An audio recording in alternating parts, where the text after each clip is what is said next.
Јавно да се објават имињата на сите апликанти и транспарентно да се одговори како Министерството за култура нема пари за награди, чии имиња се вградени во темелите на идентитетот, јазикот и македонската култура, барат Друштвото на писатели на Македонија.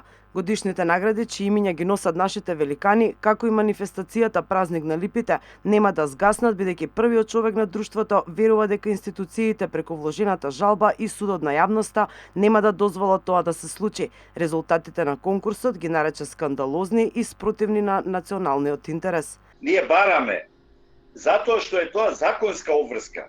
Секој што аплицира на било кој конкурс, на било кој тендер, тој мора да знае кои били и другите конкуренти и мора да знае буквално тие избраните, од што се избрани. Значи, ние сакаме да го видиме се вкупниот список, кои се тие сите автори и со кои нивни книги, наслови конкурирале и да видиме кои не се избрани, кои се избрани. Реакциите во јавноста ниту денеска не стивнуваат. Во рете, не планирате да ја поддржувате македонската култура, тогаш укинете го Министерството. Цеца, Аца Лукас, Звезде Гранда, но не и Скопски джез фестивал. Ова се само дел од коментарите на граѓаните кои што ги преплавуваат социјалните мрежи. Фолк пејачот Наум Петрески се пожали дека Министерството му одобрило само 1000 евра за снимање на албум и за него е неверојатно како има пари за хрватската звезда Петар Грашо. Писателката Билјана Црвенковска на својот Facebook профил напиша дека не може да разбере зошто Министерството дава толку малку пари. Поголема фрустрација е онаа во врска со добиените проекти што не можеме да ги реализираме со едва и 50% или некаде дури и само 30% од потребната сума. И дилемата е дали да се откажеш или следната година пак да тргнеш со копието на кај ветерниците.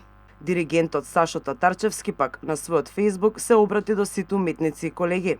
Главнината од народните пари оди во неврат, нешто малку поради структура оди на некој пристоен проект, нешто оди на проекти по инерција од претходни години и еден дел оди на дајте им нешто ситно на овие да не лаат. Мизерија секако, ама таа мизерија гледаме и живееме секојдневно во секој сегмент од постоењето, тоа е само рефлексија на се што не се случува како општество.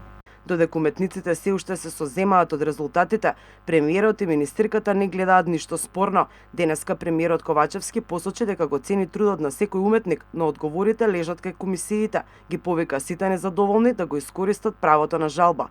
На користење на право на жалба вчера повика и министерката Костадиновска Стојчевска, која не заборави да спомене апликант за кој, како што рече, немал личен критериум за квалитет и барал пари за коњи и храна во рамки на одбележувањето на 120 годишнината од Илинден.